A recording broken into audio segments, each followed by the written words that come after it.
Right, okay, welcome everyone to Pick Up a Podcast, another episode down, and today I have with me Jenn Ferguson. Hello Jenn, how are you? I'm good, thank you, Kurt. How about yourself? I'm good. Just so the listeners know, we have spoken before. Yes. Yes, several times. Via podcast. Via podcast, absolutely. It would be a bit, I can't exactly come round the corner, unfortunately. Not exactly, but thanks to the wonders of technology, you and I are chatting now, and you and I have chatted before. Okay, so what we are going to talk about today is obviously a podcast that you're on, hence that's the reason why you are on Pick Up a Podcast, and that is the X File Diaries. The X Files is a TV show. Aired in 1993 and went to 2002 for 9 seasons.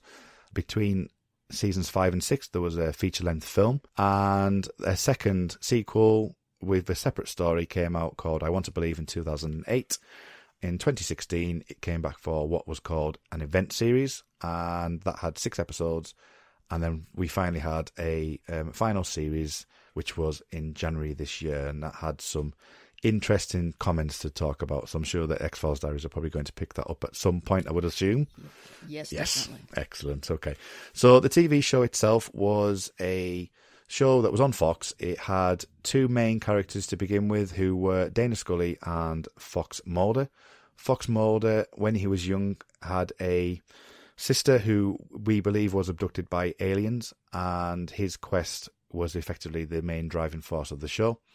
But also as well, he was working for the FBI, and he found within the basement a division called the X Files, where cases that were unsolved, paranormal, supernatural, those type of things were locked away and basically put down as X, designated X, and they weren't investigating any further. Because Mulder got himself into a particular high area and he was able to choose what he wanted to do, he reopened the X-Files and the show began. So each week there would be a monster of the week, as it was termed, where there would be an episode where a person would be investigated. So it could be one week, it could be about a liver-eating stretch monster. On another week, it could be a funny episode, or on another week, it might be more to do about Mulder's abducted sister and aliens and UFOs. So that's kind of the history of what the X-Files was, for those people who don't know. And I think, Jenn, we shall first ask you, how did you come about the X-Files, and did you come about the X-Files in its original run, and how did you come about the show, and what were your thoughts and feelings on the show once you started to watch it, and overall, really? I watched it from almost the beginning, almost the first episode. I caught on about halfway through the first season in 1993, and I was in my early 20s then, just gotten married, and I really just took to it right away as soon as I started watching it. It was something different. I had heard that it was on TV before I started watching it, and I thought it sounded really goofy, and I was like, what kind of stupid show is this going to be? But then I accidentally came across it. I think my brother was watching it, and I happened to be in the room when we were at a family gathering or something, and it was actually one of the about halfway through the first season, and I looked at it and I was like, wait, what's going on here? This is all very intriguing. So I was hooked from the beginning, and I started watching it. And during sort of the summer, which is like rerun season, I caught up with the rest of the first season. And from there, I was a devoted fan pretty much from the beginning, and watched it very faithfully for the 9 years that it was initially on. And loved it, freaked out with excitement when the movie came out, like you mentioned, between the 5th and 6th season. And then was very excited when it came back again recently. I never imagined that it would. I probably wasn't a super keen fan for the entirety of the years between 2002 and 2016, but those years that it was not on TV at all. I was still a fan, but I just wasn't as intense a fan, because it's hard to kind of maintain that level of intensity when there's nothing really happening. And the internet and social media wasn't then what it is now, and so it wasn't as easy then to sort of connect with other fans. So I kind of lost a little bit of that excitement. But then when the revival came around in 2016, I got excited all over again and kind of discovered the whole social media aspect of the X Files. Whereas before, but during its original run, I had sort of connected with other fans via like Newsnet groups, which most people have probably never even heard of if you're under the age of like 30 probably. But it was very basic sort of bulletin board kind of forums. And so I connected with fans through that. But it was once I started connecting with fans via Twitter, it was like a whole other thing. And it was just really easy to connect with people, have these great conversations during the episodes if you were so inclined. I was more of a switching off the phone during the episode kind of a gal. But soon it was over, just, madly typing away to other fans to see what they thought. And so that really sort of kicked my fandom into high gear again, being able to connect with other people. And of course, we were now in the era of podcasts. And so I discovered that there was more than one great X-Files podcast out there and started listening to those. And I've been a big fan ever since. My fandom is just on like a whole new level now, even though, like you say, the show is most likely done. There's still a lot of fans out there that are still excited about it and still want to keep talking about it and there's like 218 episodes, so we have lots to talk about still as far as I'm concerned, and lots to watch. You can watch all 11 seasons whenever you feel like it, and you're not going to run out of episodes too quickly. So it's still something that I enjoy, and it's still a part of my life. So it's something that I've always really gotten into from the beginning, and I still think it's like one of the best TV shows that's been produced. Obviously, it's my favorite TV show, so it's just really well done. The actors are brilliant, the writing's really interesting, and it just sucked me in a way that a show never has, and hasn't since. And the fact that it's been a part of my life for that whole 25 years that it's been in existence, it has a certain sort of part of my heart that no other show will have, because there's not too many shows that you can say you can be a fan of for that long a period of time. And so it's been sort of intertwined with my life, and so it's always going to be important to me. I absolutely adore the X-Files. I grew up with it. It was my first major TV show. There was TV shows before it, like Quantum Leap and The A-Team and Knight Rider. But the X-Files was the first one that really grabbed me and really became a stronghold. That and Star Trek, those are the two TV shows without a doubt are my tent poles. So you mentioned a couple of things during that long answer, which were you were talking about like the Usenet and stuff, and I think that's really important to where you came to with the podcast that you're doing now with the X File Diaries. So I'll nip into that in a bit more detail shortly. But say if somebody, you mentioned also as well, there was 218 episodes of the X Files. If you were to name a couple of episodes that you would consider to be your favourite episodes that say people might want to check out from your point of view, what sort of episodes would you call your favourites, just by name, really? I've recently gone on record on my podcast, and now it's out there forever, that my favorite episode currently is it's the season finale of season 7. It's called Requiem. And so that's one of those episodes that deals a little bit more with less of a sort of a isolated monster story, and more of the ongoing arc of UFOs and abductions and government conspiracies and things like that. And it's just a very sort of like, I just find it a really beautifully done episode, and there's a lot going on with it, and it has a lot of interesting callbacks to the very first episode, the pilot, which I find really interesting 7 years on. And so that's a great episode. God, I love that episode. So that would definitely be my favorite. And the other one I tend to mention is from season 3, and it's called Pusher. That's my favorite sort of, if you want to see an episode that's not connected with sort of the ongoing sort of mythology, as we call it, of the show. That is one of those standalone episodes, and it's got some very interesting ideas and characters in terms of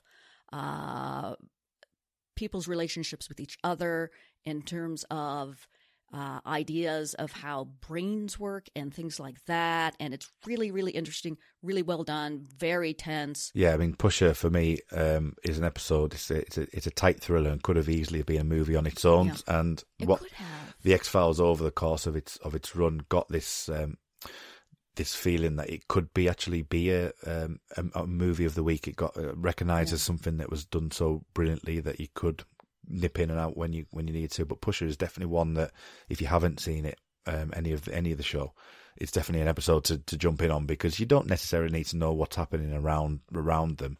You know that there's 2 FBI agents and they've got a nemesis, and it's very kind of Holmes and Moriarty almost in some ways. That. So that's definitely an episode to jump into.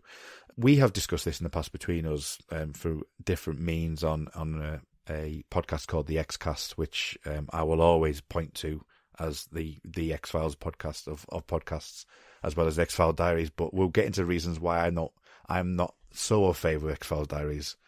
But that's just more of a humorous thing than actually saying it's not a bad podcast. It is a great podcast. It's just not my type of thing. But we'll talk about that shortly. Yes, we will. So we've discussed this in the past, but it was kind of, X-Files was around at the birth of the internet, effectively. It became the birth of the internet fandom. It was around 94, 95. And can you give us any insight as to what was happening? Now, bearing in mind, we've got this duo of Fox Mulder and Dana Scully. There is a very, very close-knit professional relationship that they have as a base level. Let's just call it a base level, Jen, before you start shouting at me. That's okay. Yeah. I'm good with that. Okay, good. But some consider, as the season went on, without giving too many spoilers away or whatever, that their relationship blossomed. And during that time of 94, 95, there was a big internet fandom thing happening. So there was a huge wave of people going onto these Usenet things, and people were discussing their relationship as such, because they were getting closer and closer and people were seeing things. How did that view, as someone who was there at the time when you were looking at Usenet and like sort of AOL chat and things, how was that coming across to you at that time? And obviously this is kind of the beginning of the birth of the X Files Diaries, because you go into Mulder and Scully's relationship as your point of view. So how does that come across to you from back in those days? So you were talking good 23, 22 years ago. That's a great question. I think that certainly that aspect of the show, which is the relationship between Mulder and Scully, has always been the part that's been most interesting to me. But it's very subtle on the show if you haven't seen it, especially for the first 5-6 seasons, certainly the first few seasons. It's there. I think it's there if you look for it, but it's very subtly done. And so if you're just kind of watching that by yourself in your living room or whatever, you're kind of like, what's going on between these two? Is there something going on? Is this in my head? What's going on here?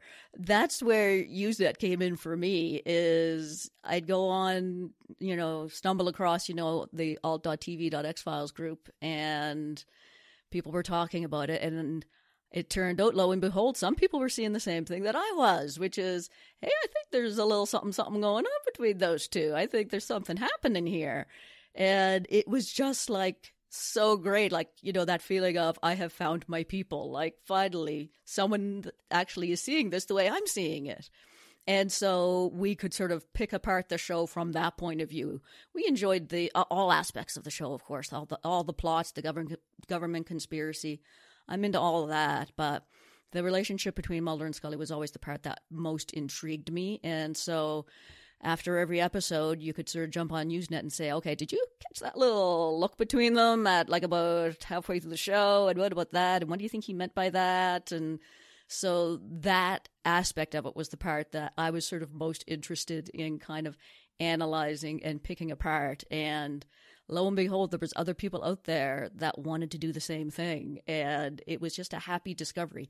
That's the best. I've always said that's the best thing about the internet is whatever you're interested in, no matter how sort of obscure it is, You may know no one in your city that's interested in that, but you go on the internet and you'll find people somewhere that are as obsessed with whatever you're obsessed with as you are, and it's a great thing. So we all just kind of fueled each other's obsession, which was pretty fun, actually. The reason why I asked that question about going back to using it, because as you say, it was the birth of internet fandom. We had Kirk and Spock was kind of something that was lingering in the background as well about but there was a few fan fictions about Kirk and Spock getting together and all these type of things, but it was the X Files that actually did the term shipper, and you see that in modern TV now. You see it in the likes of film franchises like the Twilight films, and you get all these like team this and team that, and the birth of that really was through the likes of the X Files and Usenet, and the term shipper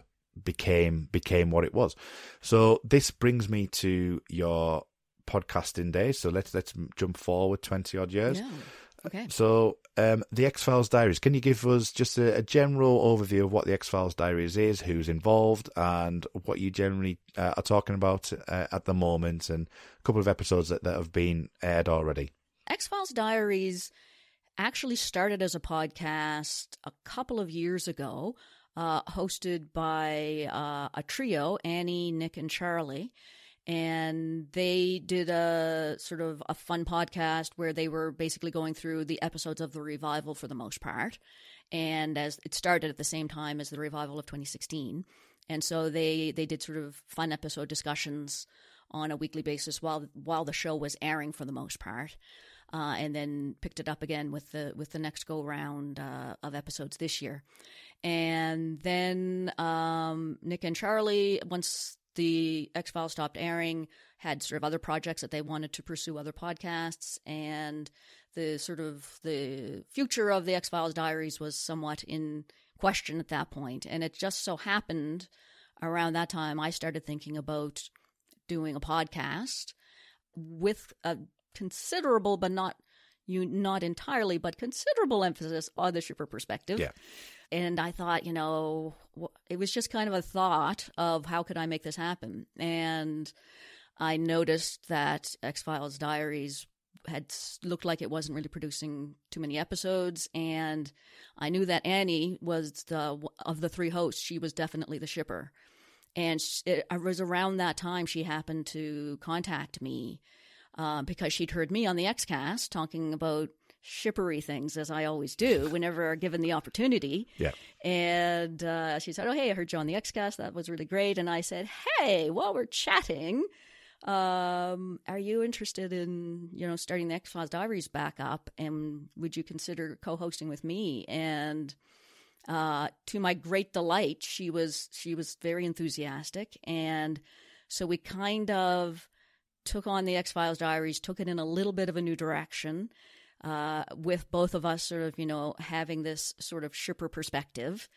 And so that's kind of probably the most distinguishing feature about the podcast is we're definitely shippers. But in the same sense, I think sometimes when I say shippers, people that are kind of familiar with shipper fandom think, well, all they're going to do is say, "Oh my God, they're so cute," the whole time. And granted, we do say that sometimes, but we're also, Annie and I are on a very similar wavelength in the sense that, yes, we're shippers. Yes, we love Mulder and Scully together. But we'd like to analyze the show as well. We like to talk about other aspects of it, themes, characterization. We're not the type of fan that thinks that the show can do no wrong. We're certainly critical of it as well. And so that's kind of the combination where we're both like really true blue X-File fans first and foremost. And the podcast grew out of that. It just kind of led to us saying, well, let's just see what we can do with this. Let's just give it a try. And so our first couple of episodes, we've had a few on the air so far. We've had our first one was sort of a general introduction about what we were planning to do. And the next couple wound up being a two-parter because we talked for far too long. It was a countdown of our favorite Mulder Scully moments. we thought maybe not a 2-hour podcast episode for like our second episode would be the best idea. So we split that up into 2 parts. So we've done that. We've done our overall top 25 episodes, which is kind of, we're going to wind up talking, we'd wind up talking some shipper stuff on that too, but other stuff too. And then we're also talking, some weeks will be specific in-depth analysis of a particular episode, we did season 6's Milagro, for example. And so we're going to do sort of, the occasional episode analysis and then sort of a theme analysis. And we do love lists. So we're doing countdowns of all kinds of different things. We're doing one of like the top, we decided to go top 13 X File baddies, so like villains. Okay, right. And so we're going to do that as well. Oh, that's good to hear. I mean, I must admit, I'll go back to what I said before about the fact that, it isn't exactly my type of thing. I'm not a shipper. Just to put it out there in the airwaves, any chance I get to say I am not a shipper, I'll put my hand up and say I'm not a shipper. But that's not to say that I don't enjoy the moments that happens within the show where there's clearly something between them and the chemistry and everything like that. It's not a problem. How did your podcasting journey begin? Where did the element of podcasting start to creep into your mind, and how did that flourish to where you are today? Sometimes I wonder myself, actually. I can't even quite, how did this happen? I've always been a podcast fan for a few years. I enjoy listening to podcasts. I enjoy listening here in Canada. We have CBC radio. It's a little bit like your BBC. It's like a news and talk radio station, and so I've always listened to CBC a lot. And so I've always enjoyed that kind of, sort of like thoughtful talk radio kind of format. And then podcasts came along, and it's just great to listen to if you're busy doing other things and you want, and you can find it, I have a lot of interests and passions, and you can find a podcast out there on every single one of them. That's what I love about it. And as part of that, I became a fan of a couple of different X-Files podcasts, and the X-Cast, the one that we've been talking about, was one that I really took to, and the opportunity came up to become a patron of that podcast, and I was like, yeah, absolutely. And it just so happened that being a patron also meant you get to be on as a guest occasionally, which I honestly did not want to do when I first signed up. I thought, okay, well, that's nice that they let people on, but no, they don't. They're not going to want me on. I don't think so. That's not for me. But I think almost like by accident, I wound up on a fan roundtable. I was so nervous, but it was so much fun. And I thought, well, this is a good time. This is like fun. I'm having way too much fun to not be doing this like all the time. I love being on Twitter. I love communicating with other X-File fans there. And Twitter's great. You can kind of gravitate to other people that not just share your interest, but share your very specific aspect of that interest. And so, I tended just to sort of, chat a lot with other shippers online. There might be enough here to actually do this as a podcast. And, it was in my mind just kind of like, let's take these conversations that we're having on Twitter and just turn it into a podcast, basically. Because people are keen to talk about this still. They're keen to dissect various aspects of the relationship and of the show in general. And there's an appetite for this. And certainly Annie and I were both keen to talk about it. So we thought, let's give this a go. And I don't know quite what happened, but something kind of a switch flicked in my head. I think it was while I was when I was at the Montreal Comic-Con. I went to the Comic-Con in Montreal in July. And they had David Duchovny there, Mitch Pileggi, and William B. Davis. And so that was my first time going to like a sci-fi convention. And it was just so exciting to be there, not just to sort of meet the stars of the X-Files, but also to meet other fans and to sort of be a sort of part of this actual experience of fandom in person as well, in addition to just being online. And I was at one of the Q&A sessions for one of the stars, William B. Davis, who plays like the bad guy on the X-Files. And I just, I never I never want to ask questions at these things. I feel like I'm going to be too shy. But something happened while I was sitting there at the audience, and I looked up at the line of people, because people line up to ask questions at the microphone. And every single one of them was a man. And all the questions that had been asked so far had been from a man. And I thought, we need a woman's voice here. So I just popped up and asked my sort of feminist question. And I think it was in that moment that I felt like, we cannot let the men take over all the time. We need to have more women out there talking about this stuff, and with specifically a kind of distinct female perspective. And so in this case, it sort of manifests as sort of a shipper perspective, but also kind of a feminist perspective as well. And I just felt like it was something that I had to at least try to see if it was possible. I didn't know really. The only thing I knew about podcasting at that point was how to be a guest on one. I didn't know anything about producing it. I had no idea, how does it get into people's ears? I didn't know any of that. And it turned out Annie didn't really know that much about that end of things either, because her co-hosts had done a lot of that kind of technical background stuff. But there's a lot of stuff on the internet that you could learn, and it's not that hard to get into podcasting. Once you get the hang of a few things, and having been on the Xcast, that was a great introduction to it, and everyone on the Xcast is always so supportive and really helpful. So I had a little bit of experience with that, and we just kind of put our heads together and see if we could figure it out. We're still doing that, essentially. We probably will be indefinitely. But it was like, let's just try it. Let's just see if we can do this. And next thing I knew, it was a thing. And then people were actually listening to it, because we recorded a few episodes before we released any.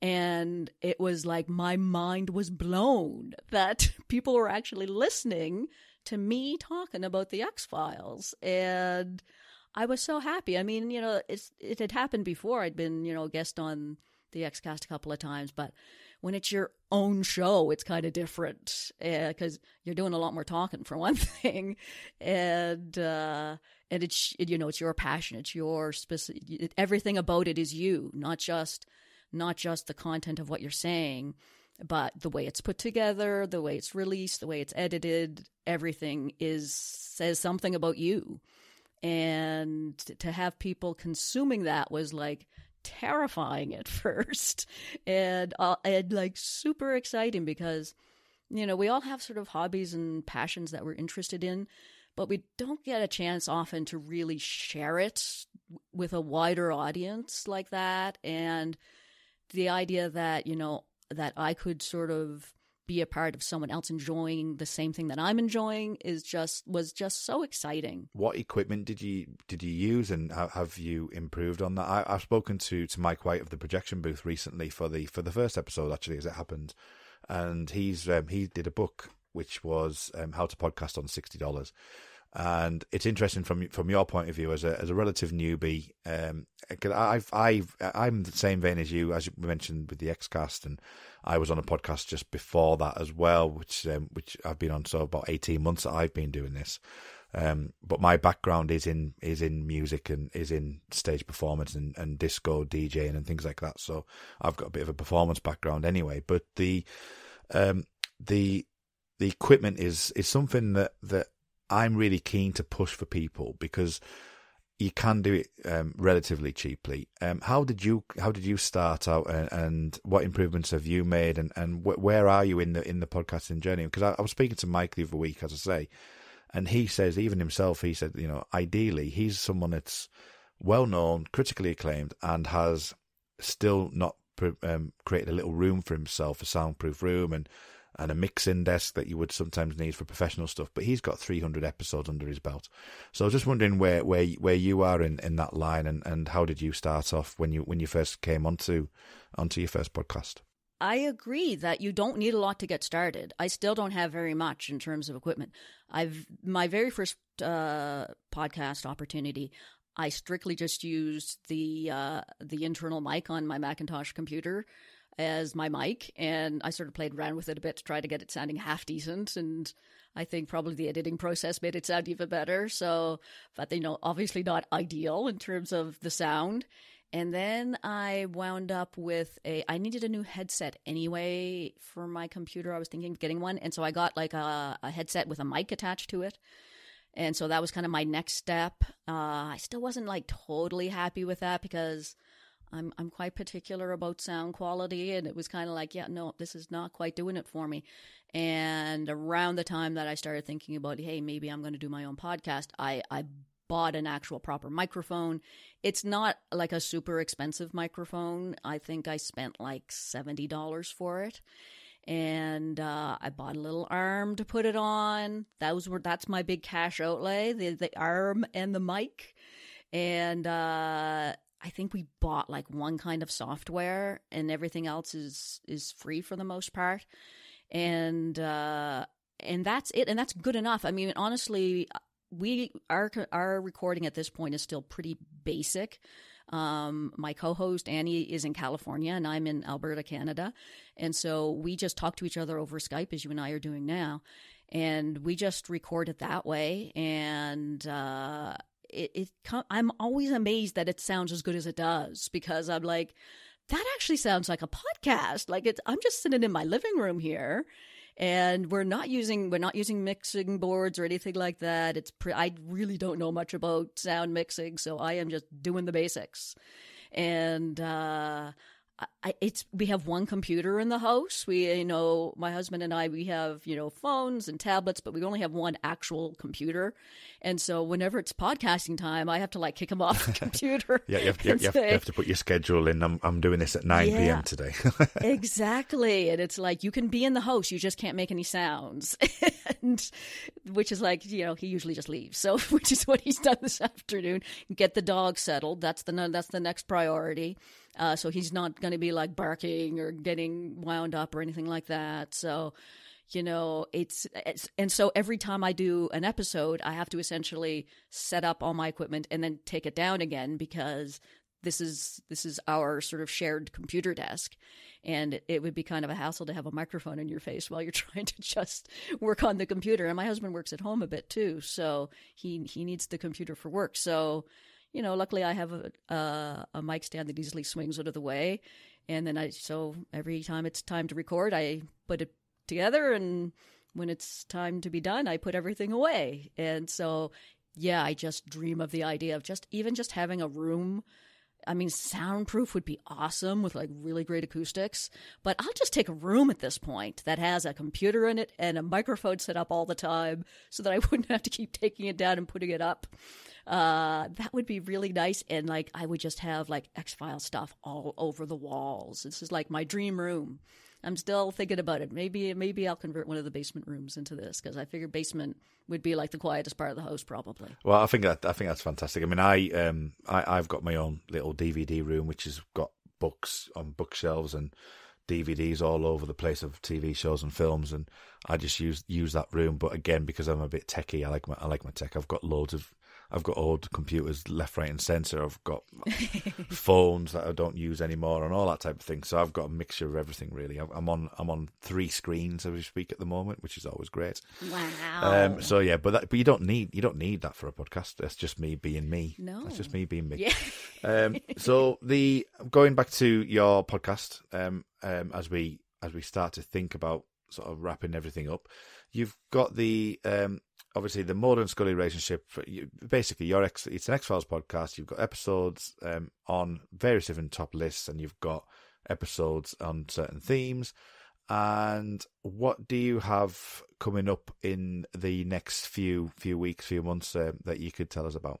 That assumes we have a plan. We've just started doing a proper plan. All right, okay. I mean, the Xcast to me is like the gold standard of podcast planning. There are spreadsheets upon spreadsheets, and I thought, we don't need a spreadsheet. There's just, we're not going to have too many guests on. We'll have guests from time to time. It's real simple. But then, boy, as soon as you start actually airing episodes, then things start to get complicated, because then you're airing episodes and recording episodes and editing episodes all at the same time. And I thought, this is starting to get confusing and we need a spreadsheet. So we have a spreadsheet now. So Annie and I are both going to be at the Spooky Empire convention in Orlando, and most of the cast of the X Files is going to be there. And so we're going to do something coming out of that. We haven't quite figured out exactly what yet. So we're going to do something to cover that. We're going to continue to cover a couple of different episodes that we have in mind. We want to do some more analysis of the characters, talking about the evolution of the character of Mulder over the seasons, of Scully over the seasons, and getting into some other sort of not even entirely shippery aspects of the show. We want to talk about the music as well. And we have a guest lined up to come on and talk as well about sort of some of those sort of feminist critiques of the X-Files, what some critiques are, and are they valid? What do they say about the X-Files? The question that I would always ask is, can you be a feminist and an X-File fan? And so we're going to sort of address those issues as well. And we kind of make it up as we go to a certain extent. It's informed a lot about the Twitter conversations that go on, because Annie and I are both quite active on sort of X-Files Twitter. And we get a lot of our ideas from that. And so whatever topic people seem to be sort of interested in, that inspires us. And we come up with, things that we wouldn't have thought of necessarily, but like all of a sudden everyone seems to be talking about, everyone's really interested in this subject. And, suddenly a heated discussion breaks out, and it's like, wow, I did not think that you could have a whole discussion about this subject, but you can. I think we could actually do a whole podcast about this. And we're kind of letting that sort of direct us a little bit as well, and trying to sort of, we're both very Twittery people. And so we kind of see a lot of kind of synergy, to use the buzzword, between our Twitter sort of experience and the podcast. And so those are kind of intertwined to a certain point. And whatever people seem to want to talk about, that's what we're going to wind up talking about, I think. And, that way, at least we know we're talking about something that people are interested in. And, that way we have a little bit of an audience that we know is going to have some interest, at least in the subject. We at least know there are some certain number of people that we can name on Twitter that are interested in this subject. Let's talk about it. Maybe we'll actually be able to reach some other folks that we haven't discussed it with before as well. So that's kind of how we're doing it right now. If a newbie was to come to you tomorrow and say, I want to get into the X-Files. I love not MSR in this story because it's a Mulder and Scully relationship, but I love relationships. I'm kind of a Ross and Rachel type person. I'm really invested in characterization. I love Twilight. I love all those kind of relationshipy type things. And I want to get into the X-Files. What episodes should they watch?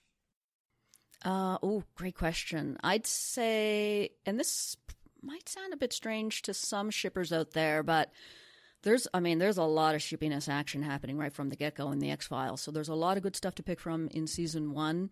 I really like EBE is the name of the episode, which stands for Extraterrestrial Biological Entity. It's really a UFO episode, so it might be one that, someone like yourself might enjoy.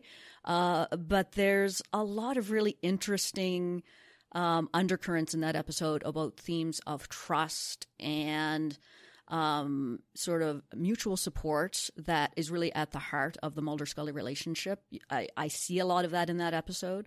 So I love that episode. I call it like the most underrated shipper episode on the X-Files. And you can learn a lot about sort of where the X-Files is coming from, because you get a little bit of a sort of a hint of the mythology aspect of it as well. And there's a two-parter, well, not really a two-parter, but there's one that's a sequel to the other within the first season as well. The first part is called Squeeze, and the second part is called Tombs, and it's about that stretchy, liver-eating mutant monster, which sounds really silly when you say it out loud, but there's a lot in both of those episodes as well about Mulder and Scully's relationship, especially in Tombs, so those will give you a hint as well. And just to mention 2 others off the top of my head, if you really want to get into it, I really like Irresistible in season 2. And also season 2 has a very interesting character arc for Scully as well that starts with the episode Dwayne Barry. So I'd say watch that one, watch the next couple of episodes. You'll enjoy that as well. And listen to the X File Diaries. Will never lead you astray in terms of what you should be listening to if you want to embrace the shipper lifestyle. Good stuff. Okay, Jen. Well, thank you very much for coming on. It's much appreciated. I know that, as I say, we've made contact several occasions, and thank you for helping me on my journey. It's much appreciated. Thank you. Thank you for having me on, and thank you for letting me talk about myself and my podcast so much, because there's nothing I'd rather do. Just so we can get in contact with you, where can we get in contact with you? I'm assuming Twitter's probably the best place for both the podcast and yourself, is it? Yeah, it is. Twitter is. We're trying to do the Facebook thing, but it's not. We're not as into Facebook as we are into Twitter. You can find us on Facebook, X File Diaries. Twitter is where we're certainly a little bit more active. The Twitter account for the podcast is XFD Podcast. That's XFD as in X Files Diaries podcast. And for me personally, it is Jenn X File. That's JENNX PHILE. And you can find Annie as well on X Files Diaries, all one word. That actually used to be the Twitter account for the podcast, but it kind of evolved into her personal account, and so that's her account now. We have another account for the show. We're working out all the details. But yeah, hit us up on Twitter, and we love to talk about the X-Files. So please join us on Twitter and join us on the podcast. Fantastic. Jen Ferguson, thank you very much. Thank you, Kurt.